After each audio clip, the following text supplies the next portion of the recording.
tripled the debt. Bush added on to it. Clinton reduced the debt. Bush added on to it. So from Reagan to Bush 2, there was only one Democrat.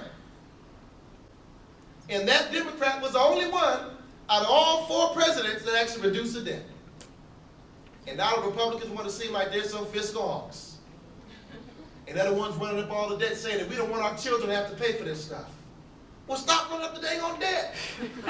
Stop running up the deficit. You're paying wars, you're paying money for wars, and they're sending your kids, your brothers, your family overseas to fight wars that we should never even be in. Barack Obama says 2014 is done. Afghanistan. He said he ended the war in Iraq, he did.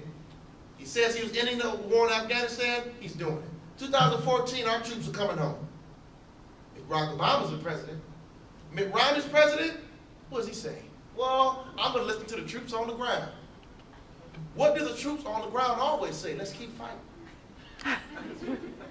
So there's no certain end date in terms of when our troops are coming home, so still more billions and billions of dollars being spent on wars that we should never be fighting. Now, I'm not trying to say I even agree with the president on everything. Drone attacks in Pakistan, I don't agree with that.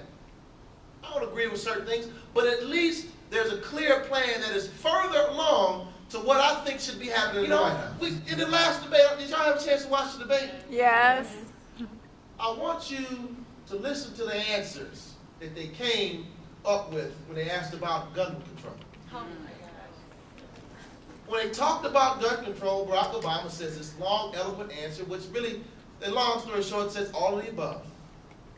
We're going to look into a ban of assault weapons and make sure a lot of these folks that get these dangerous weapons that are meant to kill people off the streets, we're going to make sure that we're going to look into mental illness, and I mean, the smallest percentage of folks that actually shoot folks in places like Chicago and Detroit are not mentally ill. So most folks who shoot other folks have no mental illness. I don't know why they keep trying to classify folks as mentally ill. But that's okay. That's all right. So that's fine. At least he's talking about it. He's on the right track. He's on the right angle. That's cool. No problem. I'm with you, bro. I'm with you. Then what is the answer for Mitt Romney? Doggone you single parents. How dare you have single parents raising these kids because you are responsible for gun control, according to Mitt Romney. Is that a solution? Listen, real talk here. Over the past 12 months, I've had 2 dear friends of mine taken from me because of gun violence in Detroit. 2 dear friends taken from me.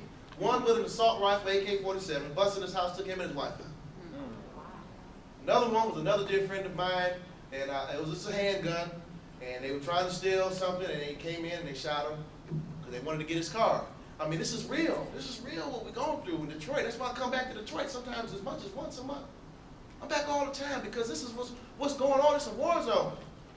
The brothers and sisters out here, forget post-traumatic stress syndrome. We got that right here in the city of Detroit and Chicago and other urban cities. They have to go through this stuff every single day. Stress is what you have to deal with. That is a real issue to me. I want someone that says, I want to address that. More so than saying, shame on you parents for having a single household because you're causing gun violence. That's a real issue to me.